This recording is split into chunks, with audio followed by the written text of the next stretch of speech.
Mutesi Jolly noneho ashumitse umujyi wa Kigali, abantu bose niwe bari kuvuga bitewe n'ibitangaza koze, bitewe n'uburyo abantu bari kumuvuga mu buzima busanzwe kubera ngo kuba ngo ibintu bya Rugumi ndetse na Alliah Cool. Ahise agaragaza ikintu gikomeye cyane, ngira ngo nkwereke inzu ye yose, dore ko ayigaragaje ibyumba byose, ikintu cyose wibazaga ku nzu ye yubakishije asaga miliyari z'amafaranga y'u Rwanda. Ndetse ntabwo ari byo nshaka kugira ngo nkwereke gusa, nagira ngo nkubwire amakuru agiye atandukanye ari kuvuga kuri uyu mwana w'umukobwa, ndetse na nyuma yabyo uraburi kugenda cyangwa se muri ayo makuru ndabari kuyakubwira, uri kugenda ubona inzu ye yose, ariko nabwo uri kumva amakuru kuri uyu mwana w'umukobwa uburyo ibintu byamaze gukomera.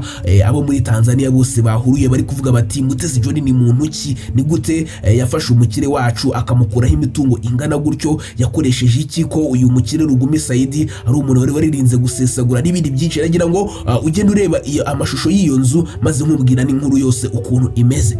Ubundi muri kano kanya nta kindi kiri kuvuga kuri uyu mukobwa bita Mutesi Jolly wamaze kuzuza inzu. Abantu benshi batatinyaga kuvuga ko amafaranga yakuye ku mugabo kubera ko ari ibintu bidasanzwe kandi bidafite n'ubusobanuro kubona umuntu wabaye Miss, umuntu udafite amakampani atangaje cyane akorera, akaba afite inzu nk'iyo nawe uri kugenda wibonera kuri screen zawe. Ariko ibyo byose abantu twabivugaga tutarabona ikintu kigiye kuba muri kano kanya, cyangwa se ikintu kiri kuba bitewe n'ibyo abantu bagiye bavuga. Ndetse muri kano kanya ndagira nkubwire ko uwo bita Rugumi Saidi na Miss wacu 2016 Mutesi Jolly batakivugana neza, muri make bamaze gutandukana. Noneho ibyo ngibyo ntabwo ari inkuru kuba baramaze gutandukana, ahubwo uwo bahise bakundana, uwo Rugumi Saidi yahise akunda, uwo Rugumi yahise akundana nawe ni utangaje cyane kubera ko yahise akundana na Alliah Cool. Ndetse biri kugenda bigaragara nkuko nyine byatangiye kuri nuza kuri Mutesi Jolly, niko biri kugaragara no kuri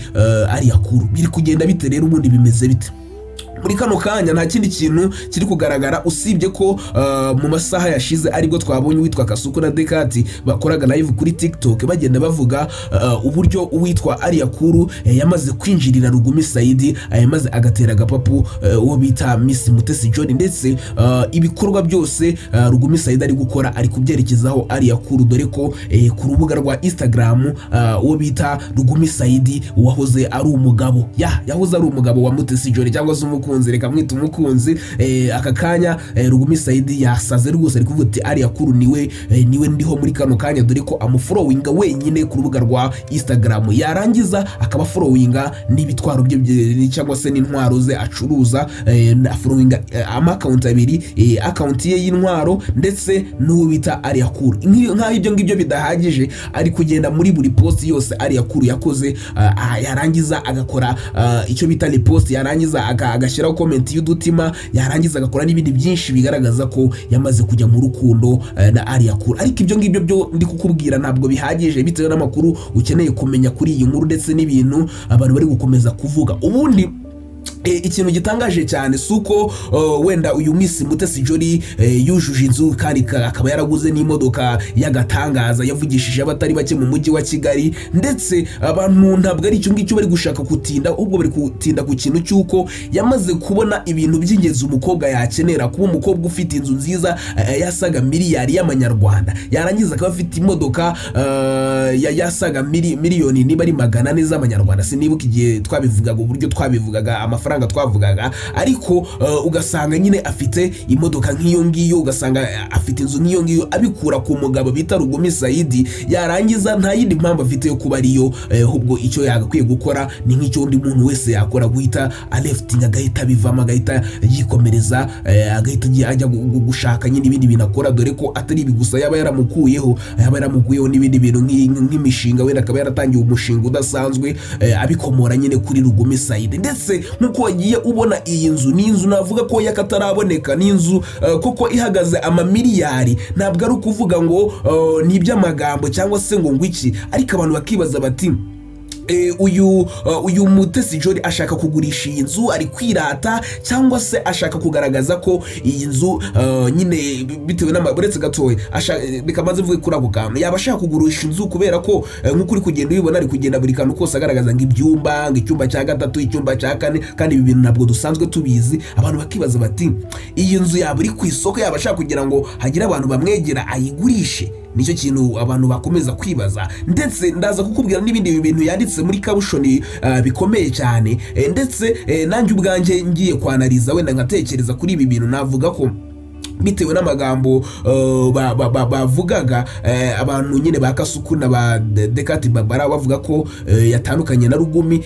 Uyu Miss Mutesi Jolly yashaka kugaragaza ati nubwo dutandukanye murebe umuzimbe cyangwa se murebe ikintu kidasanzwe nakuye ku mugabo, njyewe narakoze, ntabwo nari ndi mu bintu by'imikino, dore ikintu namukuyeho, ngo rero reka turebe niba Alliah Cool nawe hari ikintu namukuraho. Bikaba ari byo bishatse gusobanura, kuko iyi video isohotse aribwo nyine ibyo bintu nyine bivuzwe nyine aribwo bikigezweho hano ku mbuga nkoranyambaga. Ndetse ariko iyi nzu mw'abantu mwe ni inzu idasanzwe, inzu irimo ahantu ho kurebera filime, ahantu ho gukorera training, ahantu ho gukora ni nk'ukuntu wafata nyine ni inzu y'akataraboneka. Ubundi babivugaga abantu tutarabibona, ariko mu minsi imbere naza gukorana video yo kuri inzu dusobanura akantu ku kandi, atari kuvuga ngo wenda ngo ndi kubivugiramo atari byo ndi kuvugaho. Hanyuma ikindi kintu ngira ngo tuganireho ni uburyo uwo bita Miss w'u Rwanda nyiri Mutesi Jolly ashobora kuba yarakoze ikintu nabwo navuga ko gikomeye cyane, gifite n'ubusobanuro bukomeye cyane, kuba yaratanze passe, kuba yaravuze, yarabwiye Rugumi ati ariko nubwo ngiye, nubwo dutandukanye, mu Rwanda hari abandi bakobwa benshi, dore ko Rugumi Saidi yikundira abanyarwanda. Yararebye aravuga ati muri Tanzania rwose nta muntu warya amafaranga yanjye. Rugumi Saidi ni umukire cyane ku rwego rwo hejuru, kubera ko acuruza intwaro, akora n'izindi business zikomeye cyane, ni umugabo ukomeye cyane kandi ukunzwe. Ndetse bikaba bivugwa ko uyu Rugumi Saidi nyine yaba yaramaze gukora ibyo yakoranaga na Mutesi Jolly, yabona birangiye agahita avuga ati, cyangwa se umwe muri bakavuga ati reka dutandukane nyine, ariko ntabwo bivuze ko nubwo ngiye kugenda nta wundi muntu mwavugana. Cyangwa se Rugumi Saidi akaba yariboneye Alliah Cool, nawe agahita avuga ati hano ndamukunze cyane. Ikindi kintu gikomeye cyane ni uburyo abantu bari kugenda bagaruka ku buryo uyu Rugumi Saidi atagifollowinga Mutesi Jolly, ndetse akaba uyu Mutesi Jolly we akaba followinga Mutesi Jolly, no akaba followinga Rugumi, ndetse ugasanga na Alliah Cool afollowinga Rugumi, na Rugumi agafollowinga Alliah Cool. Muri make murumva hano ibintu biri kwerekeza, ariko uwo bita Alliah Cool none ibintu agiye gukorera Rugumi Saidi Alliah Cool we ibi bintu bifitemo experience, ntabwo ari kuvuga ngo ego ni nka Mutesi Jolly wari warigize nyine umuntu udasanzwe wenda uburi naseriye cyane, ariko Alliah Cool we azita ashaka. Hano mu bizi bike turaza kuvuga indi nkuru, tuvuga uburyo Rugumi Saidi ari guhereza ibifaranga bidasanzwe cyangwa se Alliah Cool, dore ko yarasanzwe afite n'ibiceri, none agiye kuba umuherwe udasanzwe kubera ko yitwaye neza nyine asa neza. None si ibintu byumvikana, yiyitayeho, yishoyemo, none bigiye kumugaburira, nicyo kigiye gukurikiraho. Ariko iyi nzu yongewe numiwe cyane rwose, wagira ngo ni ibwami. Umukobwa mwiza ufite inzu nziza n'imodoka nziza, uyu mukobwa abuziki. Ndetse abantu benshi bagenda banavuga ngo iyi nzu ngo Rugumi ngajyaza mu Rwanda akayiraramo, n'ibindi byinshi abantu bagenda bavuga bigiye bitandukanye, ariko byo ntagatangaza cyane. Njyewe numiwe, navuze ni buriya abo bakobwa shaka rwose kuvuga uri umukobwa none ukavuga uri mwiza, niyo mpano ya mbere Imana ibiguhaye pe. Dore ntabwo bisanzwe, ariko nabwo reka ngushimire mubwire ngo wakoze kubara nanjye mu bisi mike cyangwa se mu masaha make ndibuze kugukorera video nkwereka tuganira kuri iyi nzu, tureba uburyo imeze n'ibintu byayo ukuntu bigiye bitondetse. Ibaze n'ibinzu yaratwaye asaga miliyari z'amafaranga y'u Rwanda, ibaze noneho ibikoresho birimo imbere n'ibiki byose, ni ibintu bitangaje cyane. Ndetse reka manze mubwire kabushoni niba nangiye ntabikubwiye ibintu yanditse. Yandikaga ngo nyine Imana nyine ngo nisanzwe nyine ngo nyine bitanga ibintu bidasanzwe. Ni ijambo ry'Imana riboneka muri Matayo 7:7, ndetse aravuga ati Rwanda is a place where dreams are born and achieved. Mu Rwanda ni ahantu heza inzozi zivukira kandi zikaba zagerwaho. Ni ibintu nyine avuga nyine, ariko ibintu by'abakobwa ntabwo bashaka kubyinjiramo cyane, ariko bibaye ngombwa nabwo twabyinjiramo cyane. Gusa baba bifitiye indi mpano rwose yo gukundwa, ndetse ukabona ko biri kubahira. Reka ngushimire ubwo ngo wakoze kubana nanjye rero kuri iyi channel yitwa Mega TV Rwanda. Nyaboneka kandi subscribe.